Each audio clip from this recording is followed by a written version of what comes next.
Good morning.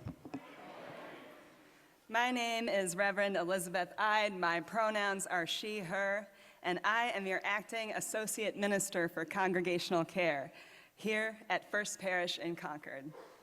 Autumn is here, so hello and welcome. We are a member of the Unitarian Universalist Association of Congregations, and love holds the center of our faith. We covenant to transform and grow spiritually and ethically as we adapt to a changing world. With humility and reverence, we acknowledge our place in the great web of life. In this congregation, we affirm that Black lives matter as we affirm our differences and commonalities with love, curiosity, and respect. We are so glad you're here. If you're visiting us this morning, welcome. Online, you can use the chat to say hi to our chat host. And in person, you are invited to stop by the welcome table and say hello.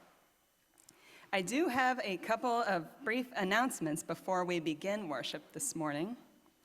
Following the service, we would love for you to join our worship sharing circle. That's a small group conversation about the service theme. It's in the Brooks Room and online today. There's also coffee hour, which is a less structured way to connect. You can check out the tables in the parish hall to learn more about what is going on at this congregation, or stay on Zoom after worship to mingle with others. And during the service, our parlor has a wiggle room for those of us who would like to wiggle. I bet there's a few of you out there. There is comfortable seating and toys for little ones, and the service is broadcast to the room. Our standing committee rep, who is here today, is Gib Metcalf. Hi, Gib. Good morning. Governing board, thank you so much. Our governing board rep is Gib Metcalf today, and as he has just demonstrated, he will be available to answer questions after the service. Yeah, thank you so much, governing board. Okay, and now, let us raise our voices in song with our opening hymn, number 128, For All That Is Our Life.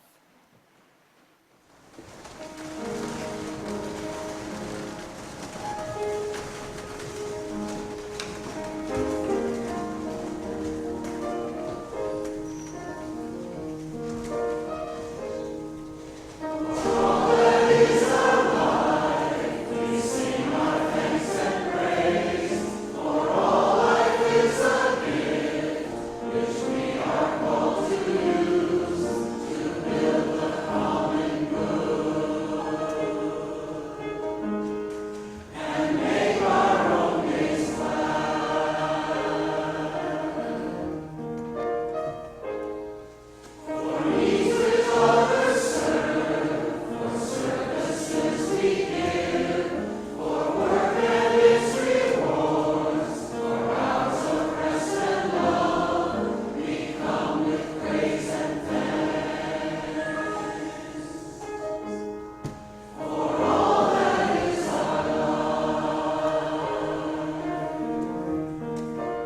Good morning.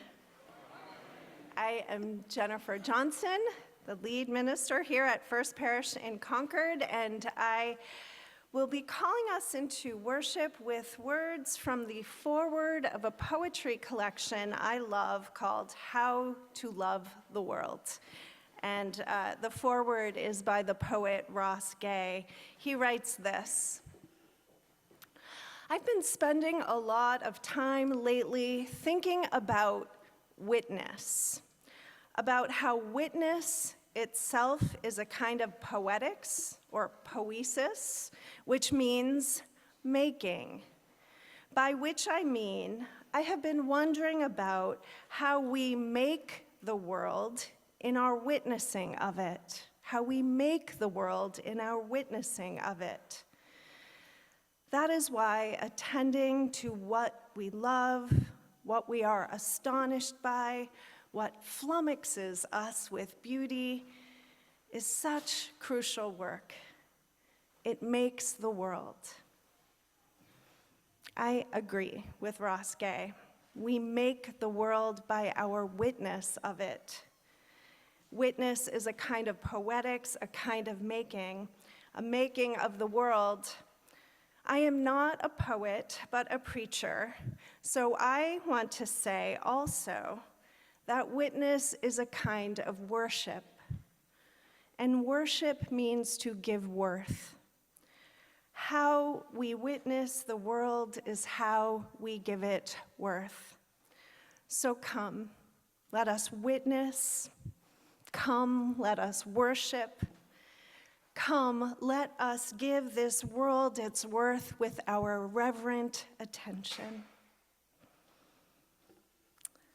And we begin in the Unitarian Universalist tradition this time, this sacred hour of worship, by kindling a flaming chalice, the symbol of our faith.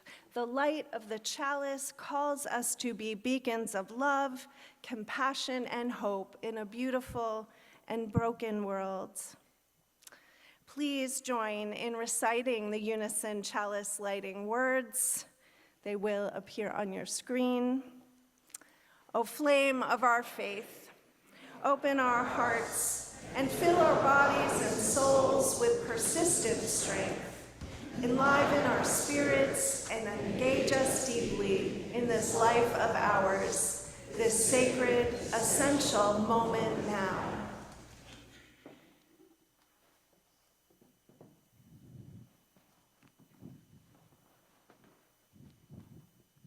Good morning. I'm the Reverend Amy Friedman. I serve as your Minister of Religious Education. And this morning, we are inviting joy into this space. And I see some familiar faces that bring me great joy to be with you. But I wanted to also tell you about something called laughter yoga. Who here has participated in laughter yoga? It's also sometimes called laughing yoga. I see some hands, hooray, hooray. This is different than just when you crack up during yoga session. That's something else. That's also possible, but that's not what I'm talking about. And today, this is important. I am not here as a comedian. I'm not here to make you laugh. This is not my stand-up comedian dream, which might happen someday, but that's not this moment. That's not what we're doing. If you so choose, you can choose to take part in some laughter yoga with me today. And as we are a free religious movement, you can also choose not to practice laughter yoga with me today. Both are possible. We start first by stretching. So just notice places in your body that might be a little tense, maybe because I mentioned laughter yoga, but that's whatever is going on in your life. Just notice where you feel some tension and try to release it. Shoulders and necks tend to be one of those places that we hold a lot of tension. You actually don't have to hold your head up, but sometimes it feels like we do. So that's one part, stretching.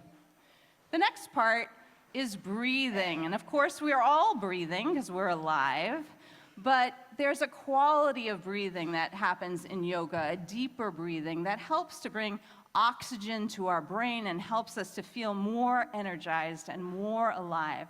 So I want to invite you to take 3 deep breaths with me. If you choose, you can do the arm motions as well, or you can just do it more still in your chair. So deep breath in and out. Deep breath in and out. Deep breath in. And let the last one out with a little bit of a sigh. There are many ways to do laughter yoga, and I encourage you to check it out either online or in person somewhere. I'm just going to do one that I thought would be good for all of us beginners. And the laughter yoga involves a lot of deep belly laughs, and sometimes when we start to do that deep belly laugh, real laughter kind of emerges. And one of the nice things about being in community is that sometimes someone else's laugh kind of tickles us and makes, oh, someone else I'm happy to see, tickles us and makes us feel more joyful.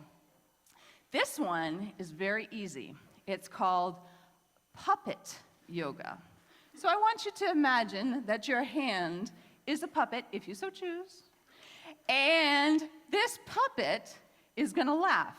Ha, ha, ha, ha, ha, ha, ha, ha. You got to do it too. Ha, ha, ha, ha, ha, ha, ha, ha. Or maybe it has more of a high-pitched laugh. Or maybe it has one of those maniacal cackles. Oh my goodness, you're so good at that. So now I encourage you to make your puppet talk in a laughing way to someone nearby. So actually turn your puppet and say, ha ha ha ha ha ha ha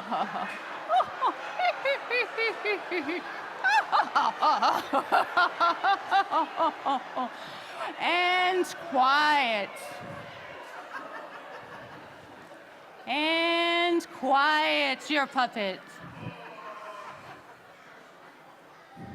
And quiet your body. If you choose, you can bring your hands together into prayer position and take some breaths, deep breaths at your own pace. And notice how your body feels now.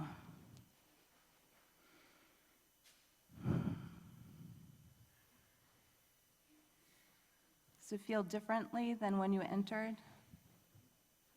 Take a moment and look around at this gathered community of which we are part. I appreciate your playing today. In our religious exploration today, we are going to be making care packages to the young adults who've graduated from high school and have gone on to other adventures. We're going to fill the packages both with treats and things that we've created to let them know that we care about them, even though that they are far away. And let us join together in song as we leave and go up to the Emerson room. And it's all ages, little ones through high school, you are invited.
Now is the time in our service for the offering, and this morning John Kratzley will be introducing the recipient of our plate.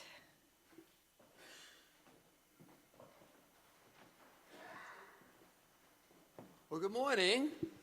I'm John Kratzley, and a proud member of the choir. And a shout out to them. For the last 4 years, I've been on the board of directors of the Outdoor Church of Cambridge. And we are so pleased to be the initial recipient of your generous Share the Plate opportunity. Last week, you heard our executive director, Stephen Bingaman, and he's one of our 2 street ministers. And he spoke to you about the special mission of the Outdoor Church to the unhoused and the homeless in Porter Square, Harvard Square, and Central Square in Cambridge. Just as First Parish is doing today, local churches and faith communities support our ministry. They support our Sunday morning worship service that is taking place today. They support our street outreach with food and clothing in Porter, Harvard, and Central Squares, and they support our worship and counseling work at the Cambridge City Shelter in Central Square. As Stephen said last week, we always provide food and winter essentials week after week. But what the Outdoor Church and its street ministers truly value is the human connection with the homeless and the street people of Cambridge. Now, I'm happy to answer questions. I'll be downstairs at the table for the Outdoor Church. Please stop by. And as you give your offering this morning, give generously with the thought that it supports both this organization and our church community. Thank you so much.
I just have to take a moment to acknowledge my response to the choir and the music here, to Beth and Simon and all the choir members.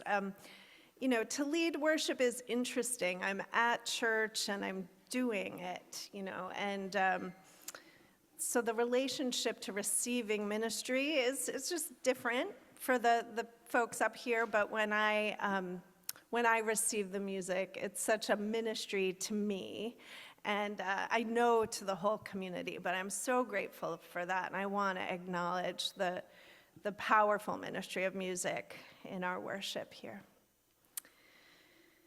So as Elizabeth pointed out, autumn is here. So what else does that mean? Apple season has arrived.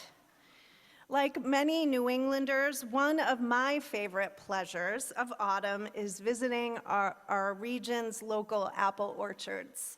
In Franklin, the town where Dave and I raised our daughters, the nearest orchard to us is called the Big Apple in neighboring Rentham. Very different than that other Big Apple. The rows of apple trees line a broad hillside above which the sky stretches widely. The scent of frying cider donuts wafts from the farm stand, warming and sweetening the brisk air. Yellow birch leaves spiral earthward and make a golden carpet that crunches underfoot. The farm is bounded with charming stone walls. Across the road, an antique business displays its eclectic wares along a sloping front lawn. It's an idyllic setting, and it's the site of one of my most precious memories. I was a new mom in early 2003. My firstborn, Amelia, was not yet 3 months old. Early in my pregnancy, the publishing company I worked for made a round of layoffs, and I lost my job. What felt like a crisis at first soon proved a blessing. While new motherhood came with the usual challenges, sleep deprivation, self-doubt, more self-doubt, doubt in all kinds of things, nursing struggles, and oh, so many diaper changes. I was a very active babysitter, and still I was not prepared for the diaper changes. But I loved becoming a mom, and I loved having the time and mental space to be in the moment with my infant daughter, seeing the world through her newly opened eyes, taking it all in with my own renewed sense of discovery and wonder. On this particular blue-skied morning, the Big Apple was not crowded. The bigger kids were back to school. Back then, it was hard to imagine she'd ever be that big.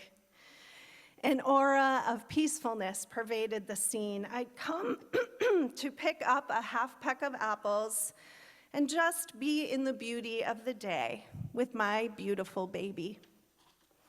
I found a spot to sit cross-legged on a stone wall in the shade of a stand of trees. I unbundled Amelia from the baby carrier I wore and cradled her in my arm while I munched on one of the crisp, juicy apples from my tote. Amelia looked up at me with her wide infant eyes, tracking my movements, hand to head, apple to mouth, the up-down motion of my jaw. Before long, she began to vocalize and to reach towards my apple. When I realized what she was doing, I held my half-eaten apple to her little mouth. She lapped its juice and then cooed and kicked in delight before reaching out for more. My memory of that morning lodged itself in my heart. And in the years since, it's become a sort of sacred touchstone that I return to. Do you have those sacred touchstones of memory? I return to it when I need to be reminded that we are born with an instinct to reach for life's sweet offerings. Since I've deepened into my religious life, that memory now reminds me of another image of reaching for the fruit of a tree. Anyone know where I'm going? Eve's act of disobedience in the biblical story from Genesis 3, persuaded by that crafty serpent, Eve defies God's commandment and eats the forbidden fruit of the tree of knowledge, then tempts Adam to do the same. Upon discovering their sin, God expels Adam and Eve from the Garden of Eden. According to biblical tradition, Eve's transgression is the original sin of humankind, the fall from grace and innocence that expelled humankind from paradise. I've never quite been able to wrap my head around the theology of Genesis 3. Mind you, I was never really steeped in the Bible, Old or New Testament. Still, I was an English major and I studied theology in divinity school. I'm both inclined and trained to find life-orienting messages in literary and sacred texts. Here's today's confession. Genesis 3 just doesn't do it for me.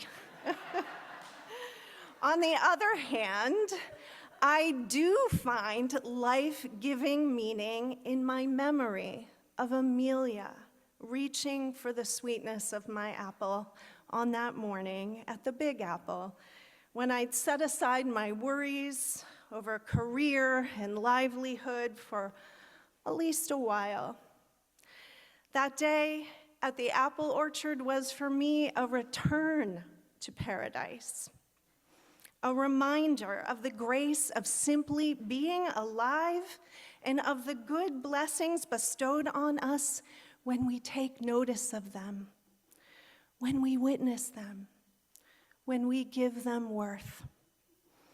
I see not sin, but salvation in that gesture of reaching for sweetness.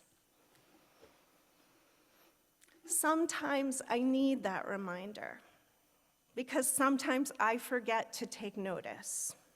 Other times the clouds of dread hover so gray and low and thick, I can't see past them. Sometimes life's bitterness obscures the view of the wide blue sky, the swirling birch leaves, and the apples hanging heavy on their branches, just waiting to be plucked. Maybe because of that ancient story about Eve and the garden, the fall of man, and all the rest, our culture sometimes makes us feel bad or wrong about reaching for what brings us pleasure and delight, especially when there is suffering around us. And there is always suffering around us. I'm reminded of an essay written by a student named John in an English class I taught many moons ago during my graduate student days. Do you see what I'm doing as you get to know me? I'm also giving you my resume. This was before the publishing job. John wrote about his grandfather's recent death, the first such loss of his young life. In his essay, he argued so earnestly that his grandfather's funeral day had proved to him that human beings are fundamentally greedy and selfish creatures, sinners, fallen from grace. How otherwise could the adults who supposedly loved and admired his grandfather have celebrated so heartily at the party that took place after the funeral? Why was there a party for that matter? How could they eat, drink, and make merry on what was supposed to be a solemn day? Joy in the face of grief, sadness, loss, and suffering can seem wrong, and also sometimes kind of awkward, like laughter yoga. But that's no reason to give up on it. No one illustrates this truth better than a certain clown doctor made famous by the late actor Robin Williams in the 1990s movie Patch Adams. Anyone remember Patch Adams? Yeah? Patch Adams is a medical doctor and a social activist who has made it his life's mission to generate joy in the face of even the most profound suffering. For 5 decades, he has traveled the globe, donning giant clown shoes, a red rubber nose, blue hair, and sometimes a rubber chicken or a pair of underwear on his head, all to promote joy and healing through laughter, silliness, and human connection. He has clowned in war zones, orphanages, hospitals, burn units, prisons, schools, impoverished villages, and public parks. When he arrives at these places, he says, he begins by seeking out the person who is suffering most gravely that day. I got to meet Patch Adams a while back, the real Patch Adams, when I worked as the communications director for a social services agency that came after the publishing job. We had engaged Patch for a series of events to promote our mission. I was delivering 2 cartons of books to his hotel for him to sign for special guests that were coming to our event the next day. He was none too happy about it either. Apparently, his agent never told him that this was part of our contract. I spoke to him from the front desk phone, and he grudgingly told me to bring the books up to his hotel room. After knocking on the door, I was soon confronted by a scowling man, no less than 6'4", wearing wildly outrageous baggy pants and a loud patterned shirt. His long hair was parted in the middle and pulled into a ponytail, one half dyed blue, the other side left naturally white. Patch greeted me unceremoniously. Mistaking me for hotel staff, he shoved his empty lunch tray at me, while the aroma of cooked fish wafted from his room. Upon observing the carton of books at my feet, he launched into a litany of complaints about his agent's ineptitude and the hardships of traveling the world and speaking for large sums of money to organizations like mine. He went on in a self-congratulatory manner to account his virtuous lifestyle. He never watches TV, though it was, this is true, blaring in the background. He avoids the evils of smartphones and social media while relying on his agents to promote him using the same. He answers every single letter he receives by hand, though signing our books would be an unbearably onerous chore. In short, I found Patch Adams, the man, seriously wanting in the charm department. He was arrogant, dismissive, and downright grumpy. I felt as if he handed me a healthy serving of misery on that smelly lunch tray. Was this guy a fraud? I wondered.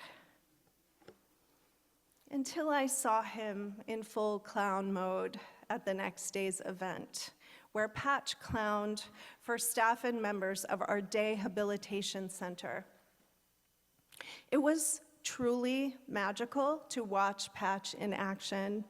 Staff members were amazed when some of the most inhibited individuals broke out in smiles or articulated for the first time in months, danced, sang, and even climbed into a giant pair of underwear with Patch and a whole group of their friends. Patch himself was transformed from the person I met the day before. In clown persona, he was forthcoming, jubilant, and genuinely enthusiastic. Patch Adams is not a uniquely joyful human being. I know that for a fact. Quite the contrary. He is flawed and subject to the full range of human emotions like the rest of us. He gets tired and cranky when he travels a lot, but he doesn't let that stop him. He doesn't wait for deliverance to come, for the clouds to pass, to relieve him of his misery, or to redeem him from his fallen state. Rather, he reaches into his big black bag of clown tricks and generates redemption right in the moment, just as he is, just as he finds the world in that moment. When Patch Adams spreads laughter and joy, I believe he is sowing the seeds of a new paradise in the broken ground of the here and now, and inviting us all to do the same.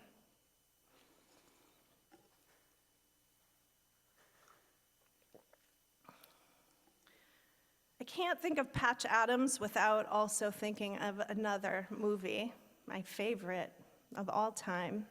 Who knows the 1997 Italian film, Life is Beautiful? Yeah, fair number.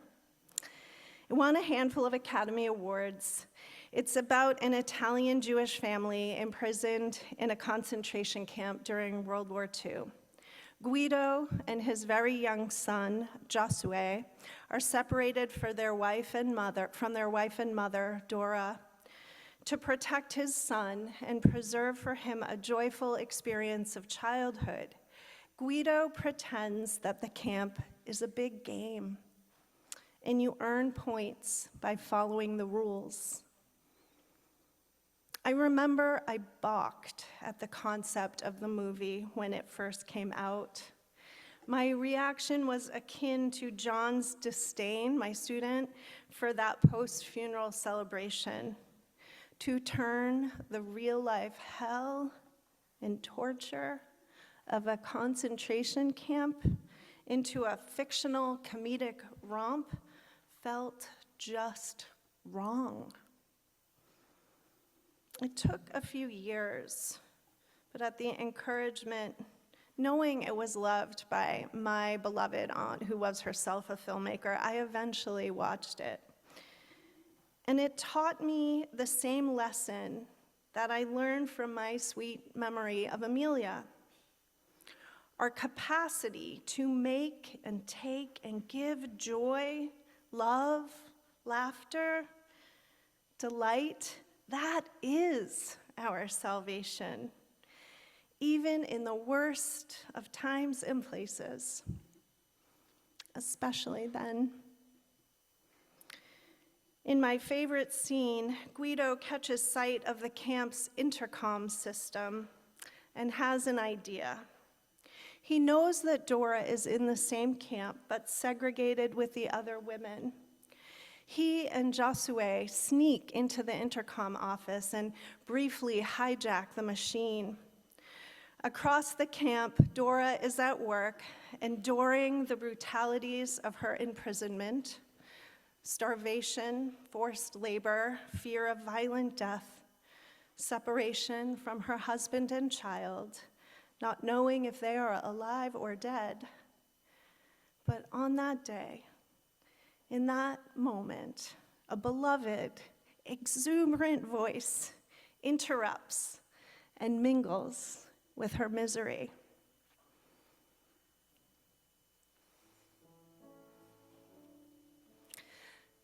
Buongiorno, Principessa.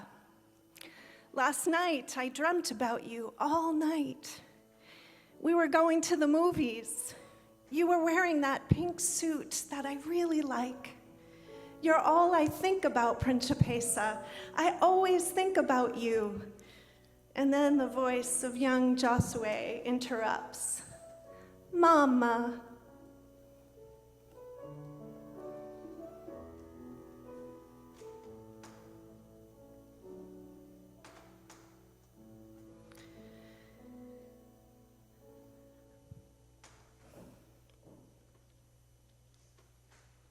Whether Amelia reaching for her first sweet taste of apple, or Patch Adams reaching into his giant bag of clown tricks, or Guido reaching for the fragments of his beautiful dream of his beautiful wife.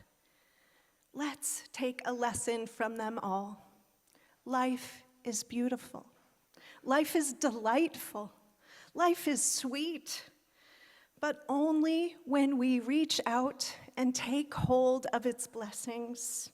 Only when we make it so. It's 2024. My friends, my new friends, and already beloved friends. It's a momentous year. Storm clouds have been gathering for a long while now, threatening to obscure our view of what is good and beautiful and sweet in this life. Yet signs of light still break through, inviting us to remember that the blue sky opens wide just over the hidden hillside, inviting us to remember that over our heads, the leaves are beginning to turn gold and bronze, and soon will lay a shimmering carpet at our feet, inviting us to remember that among them, on the branches of the trees, the bluebird still perches and sings its happy song. Let us heed the invitation. Let us tune our ears to the song of joy. Let us open our eyes to see what is beautiful. Amen.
Let us take a breath together.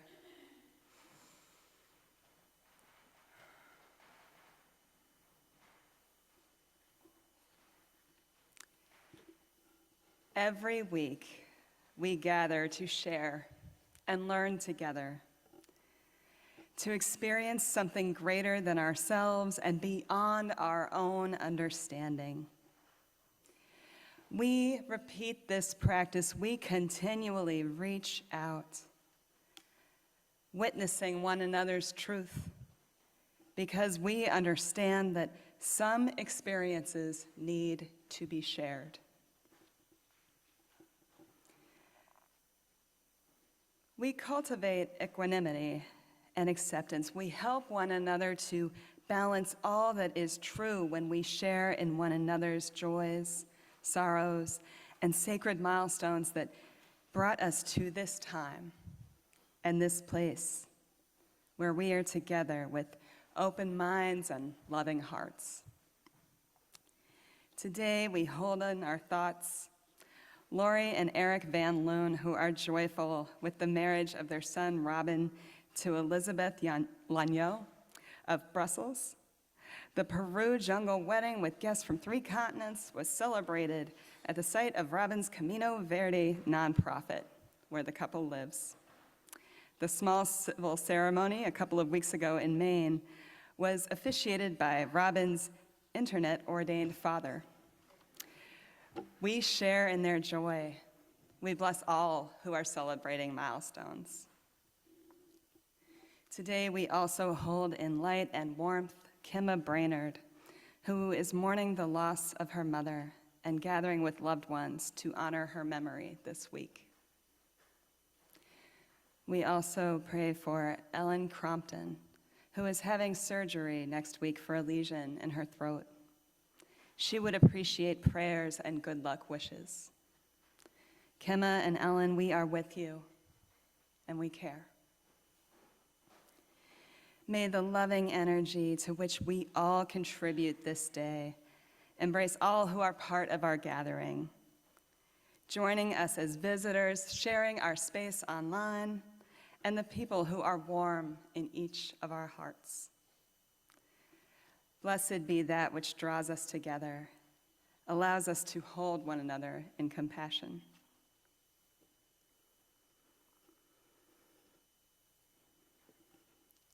Into this space we are blessed just to be in. I invite each and all of you to share the names and sacred concerns that you may be holding today, either by typing them into the chat or saying them out loud in the space that you are in.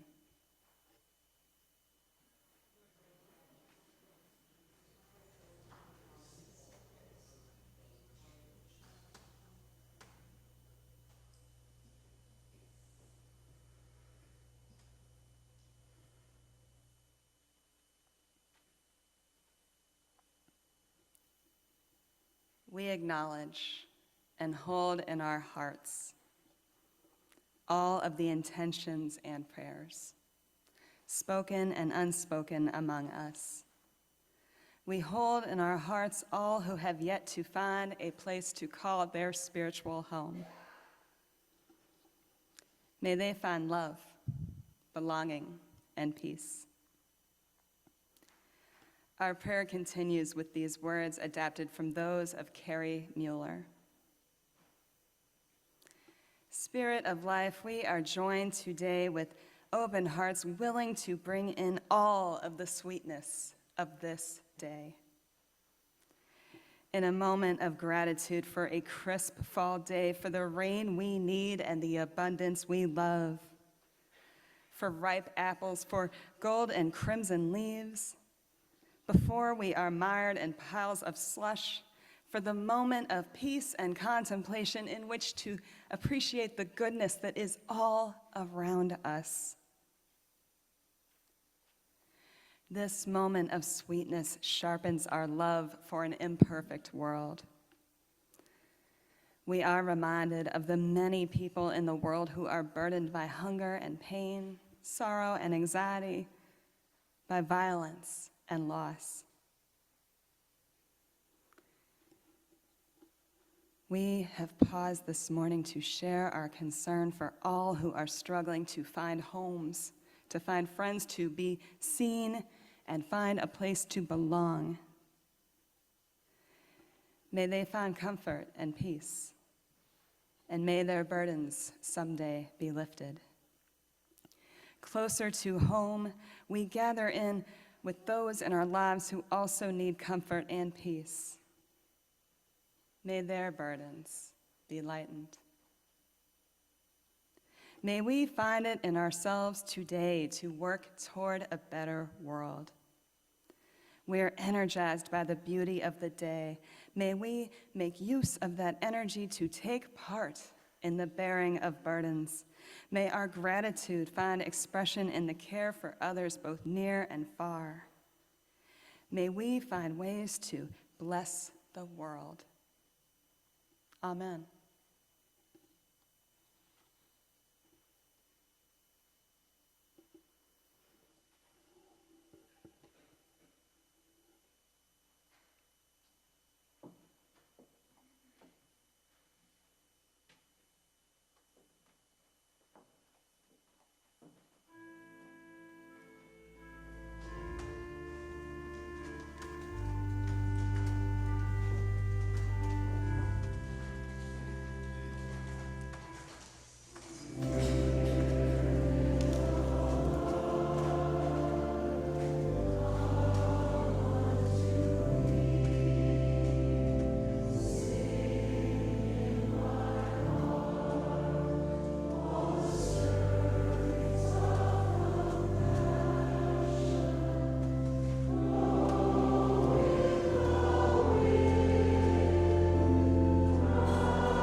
As I was preparing for this worship service, it occurred to me that it would be nice to have something sweet for you to reach for at coffee hour.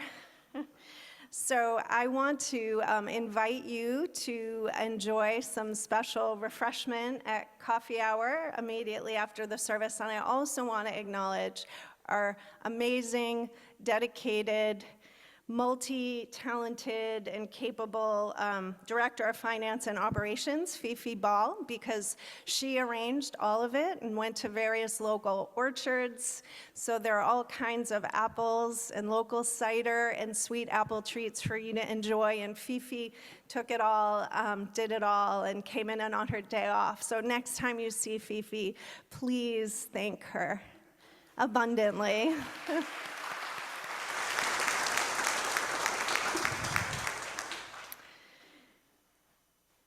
I'm going to close us out with a poem from Billy Collins called Ode to Joy, a reminder that it's right there for our taking. Friedrich Schiller called joy the spark of divinity, but she visits me on a regular basis, and it doesn't take much for her to appear. The salt next to the pepper by the stove, the garbage man ascending his station on the back of the moving garbage truck, or I'm just eating a banana in the car and listening to Buddy Guy.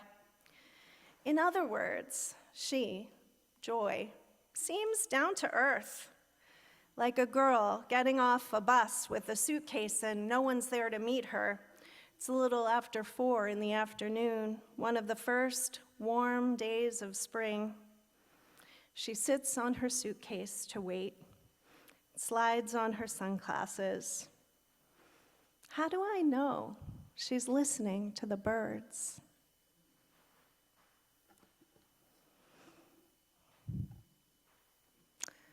Please rise. in body or in spirit. And we'll do our own kind of singing. The birds have nothing on us, right? It's number 108, My Life Flows On in Endless Song.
I'll get it.